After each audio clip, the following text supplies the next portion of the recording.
Hello, welcome to Escape the Box Piano. It's Dan here. For those of you who've enjoyed my Boogie Woogie piano tutorials in the last couple of years, hopefully you'll get some value out of this new one.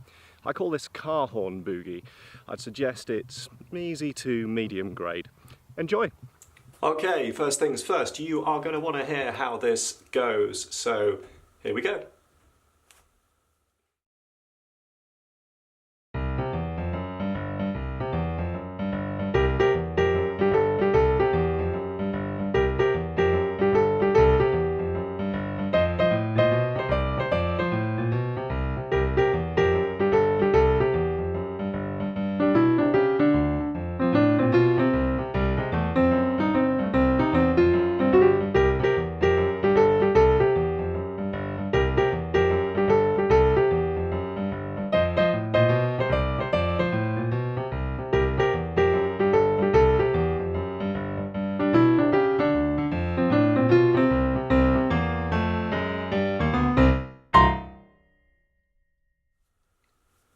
Let's jump straight into the tutorial. We'll start with the left hand because it's one of those classic boogie woogie left hand sequences that you can learn very quickly, and it's kind of like a mechanical shape process movement that repeats itself and is then transportable around the keyboard. You can take it to different starting notes and operate the same sequence and it feels the same underneath your hand. Let's see what I'm talking about. Here's middle C. We're going to go down 2 octaves. 1, 2. Get your 5th finger on that C below, 2 octaves below middle C. And here's the pattern. C and then the octave above with your thumb. Then E, F, F sharp, G with 4, 3, 2 thumb.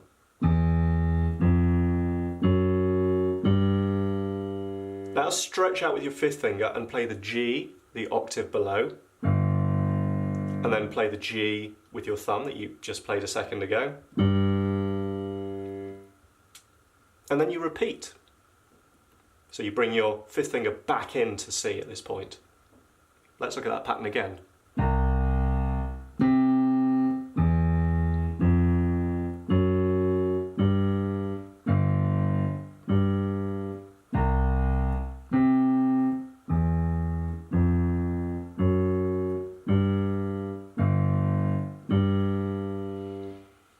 Practice that over and over again and just get familiar with that movement.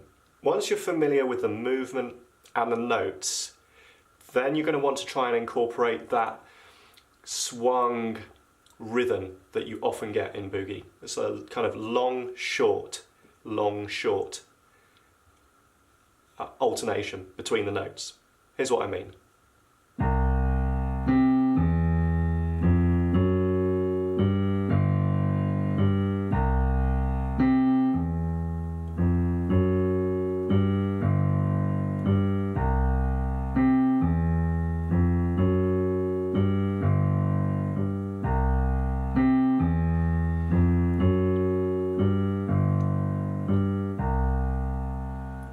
You're just going to want to practice that over and over again.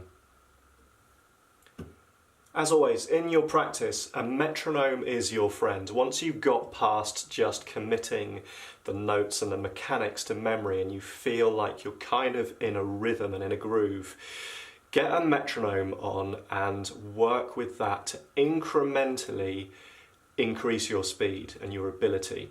Let's stick a metronome on right now and we'll put it on at 60 beats per minute.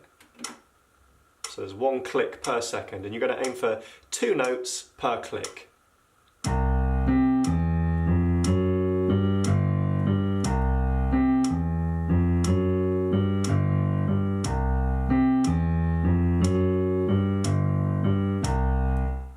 So use the metronome, find yourself a comfortable starting speed, and then stick with that speed until you feel like it's no problem for you to continually repeat that pattern at that speed. Then move the speed up. I think 5 beat per minute increments is good. So maybe if you've done 60, your next target is going to be 65. 1, 2, 3, 4, 5, 65 beats per minute.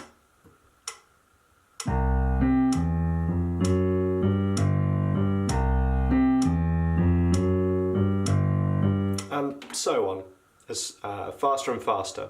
For reference, the speed that I played the piece a second ago was 150 beats per minute. So let's have a look at what that pattern sounds and feels like at 150 beats per minute.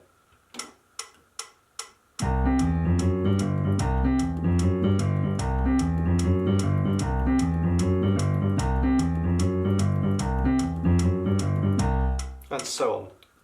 Now, this is going to sound great, a lot slower than that speed. 150 would be great if you get that. And in fact, a little tip, I always like to kind of overclock the speed that ultimately I want to perform or play at. So, you know, if you push it to 155, 165, 10 beats per minute above whatever your target speed is, doesn't have to be 150, try and get to that level of ability. You'll find if you then pull it back down 5-10 beats per minute to whatever your target speed was, it's gonna feel more comfortable. So 155.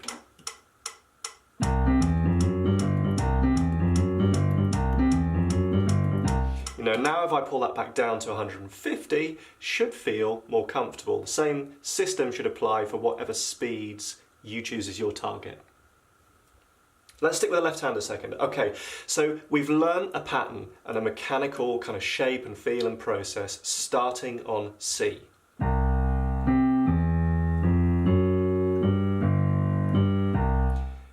Okay, I said a few minutes ago, we can move that shape now pretty much anywhere on the keyboard and it's going to feel very similar. Take your hand and just put it on G, and if you execute all the same kind of feels, I know that's a kind of weird way to describe it, you should kind of get exactly the same sequence. Here's what I mean.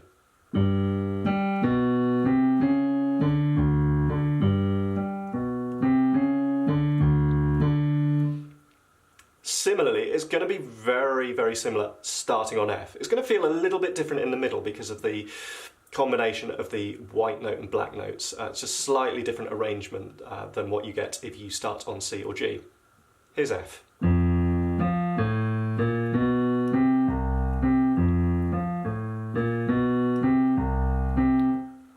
Okay, so it feels very similar whether you start on C, F or G.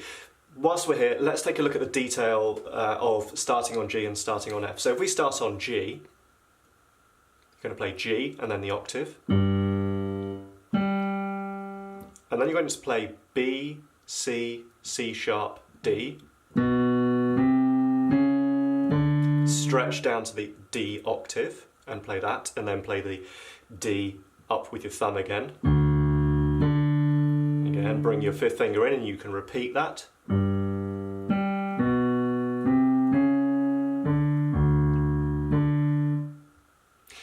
If we're starting on F, then clearly F and the octave F. And then A sharp, B, C.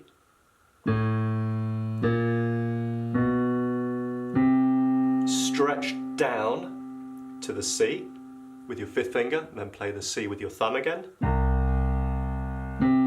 Again, bring your hand in back to the F, and you can loop that.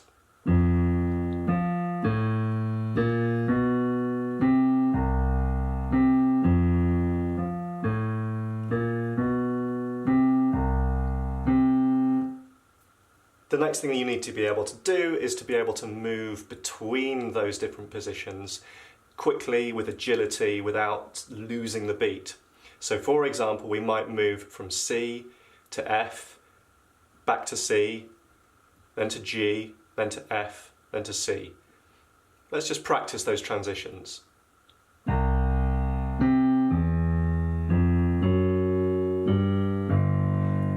Play the G at the end of the loop.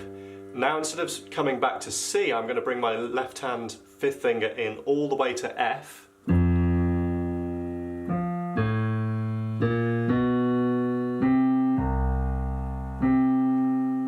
now I'm going to go back to C, and in fact I'm actually already in the correct position. I don't need to move anywhere.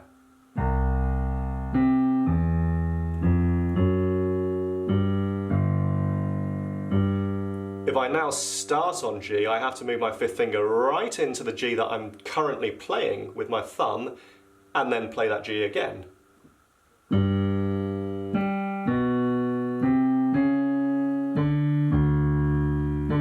If I'm now moving to F, bring my fifth finger to the F.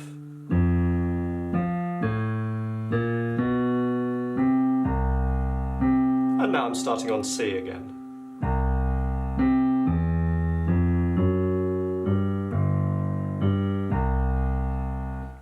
Here's that progression without me talking over it.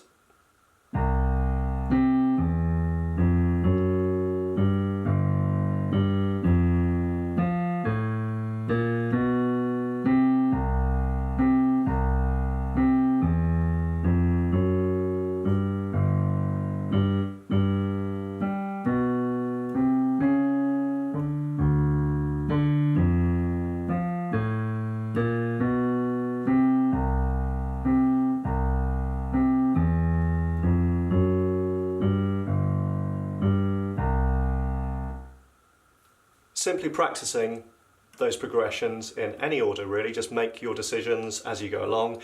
Am I going to start on C? Am I going to start on F? Am I going to start on G? Where am I moving to? Just get used to moving fluidly between those different positions, and that is going to set you up for the full piece. Looking at the right hand then, first thing that we have is the left hand. It plays a couple of rounds of the pattern on C, and then we come in with the right hand. From middle C, we're going to play thumb on G, third finger on the B flat. Now you can probably understand why I call it car horn boogie. Sounds a bit like a car horn. Okay, so you're going to play that 3 times. Then G, A, G, A, G, and hold the G.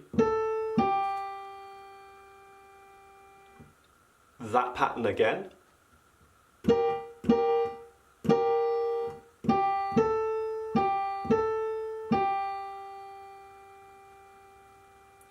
So once you've done that twice, then move your right hand up so that your thumb is on C and your third finger is on E flat. Play that 3 times. C, D, C, D, and then hold the C. Go back to your riff starting on G and B flat.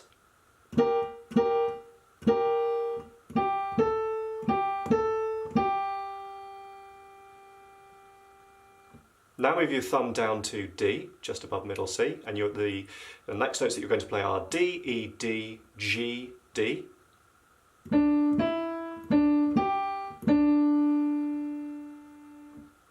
Move down one white note, C, D, C, F, C.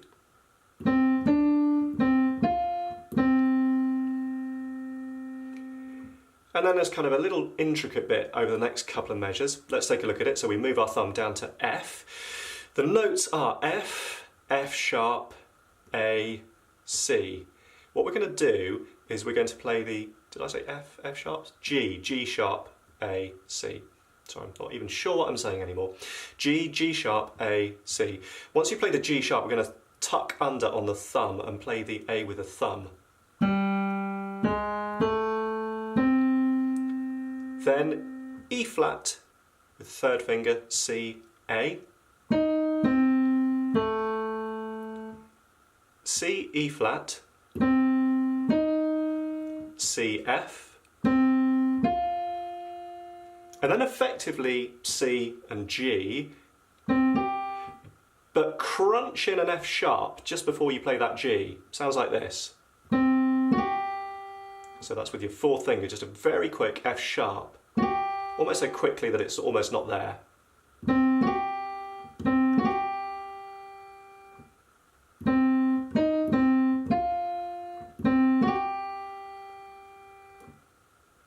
Okay, we get to the end of that measure, and effectively now we go back to the beginning of the right hand pattern that we've already learnt. Coming in then for the second time, just play it through this time.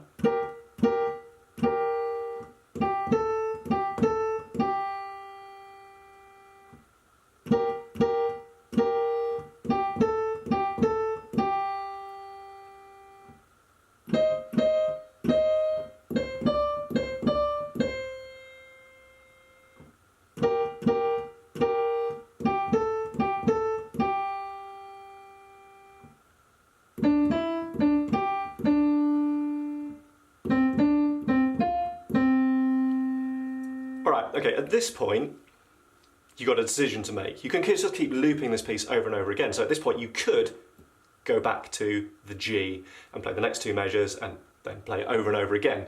Playing it for the last time, once you've played the last couple of measures to finish the piece, move so that your fourth finger is on the C and play C, B flat. Actually, let's get the fifth finger on C. C, B flat, A, G sharp.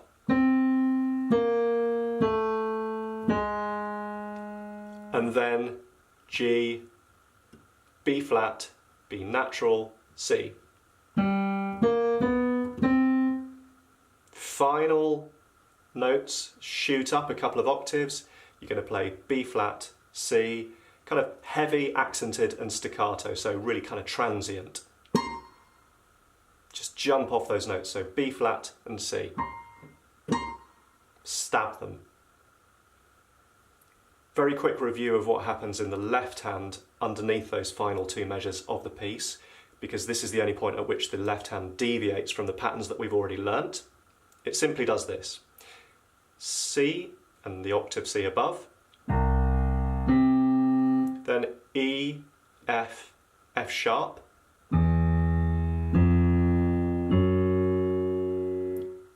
G, E flat, D, C.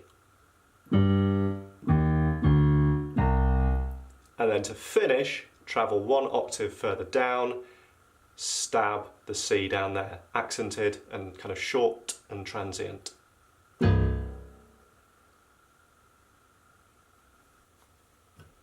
You've been through the fun of learning this hand separately.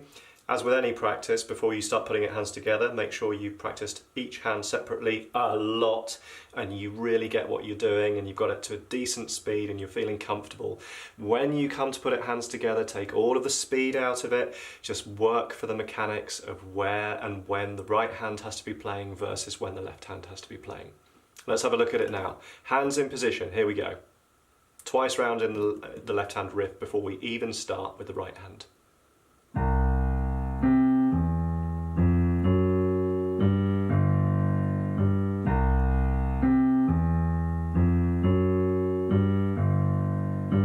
Okay, here we come with the right hand.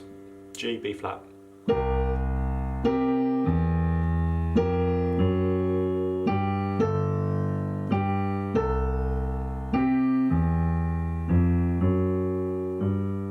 And again.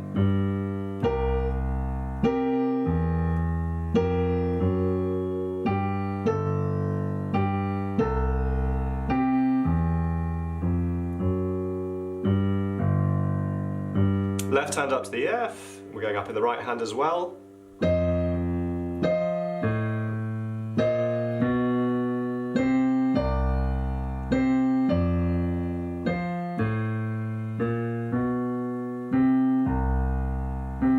Back down in the right hand.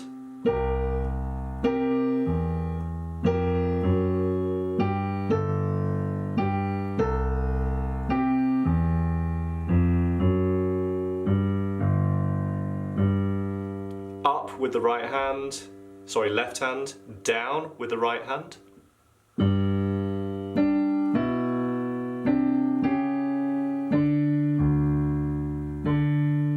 F and C.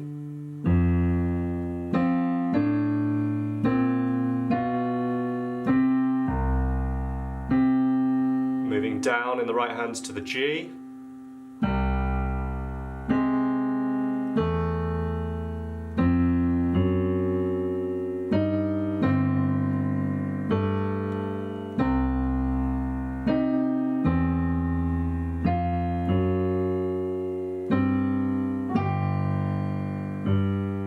Okay, and then we come back to the beginning again.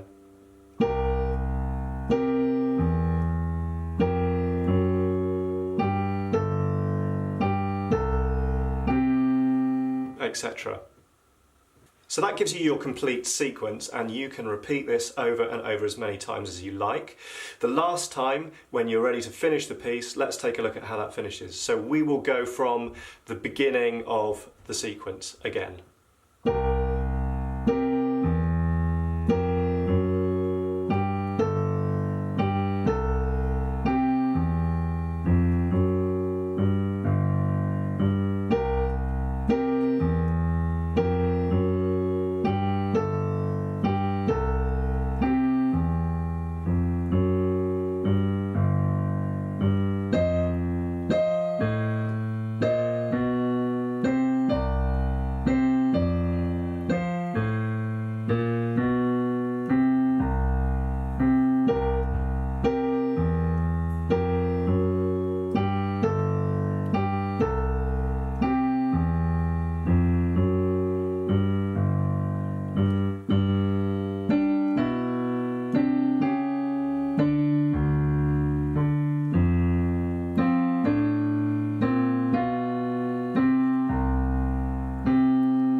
final two measures.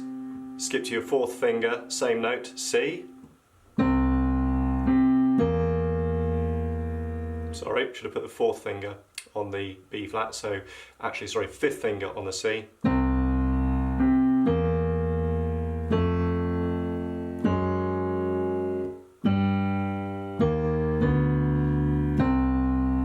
And stretching out the B flat and C up here, and the octave C down here. Those last two measures just one more time.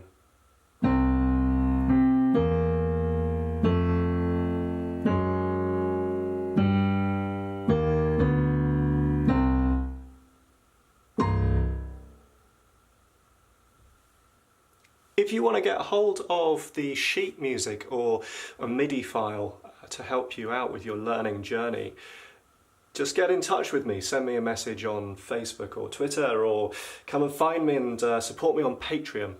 Let's talk about that. Well, I do hope you've enjoyed this tutorial. If you have, please like it. Please leave some comments. Let me know what you'd like to see next on this channel. Subscribe for more of the same kind of stuff, and I look forward to seeing you soon.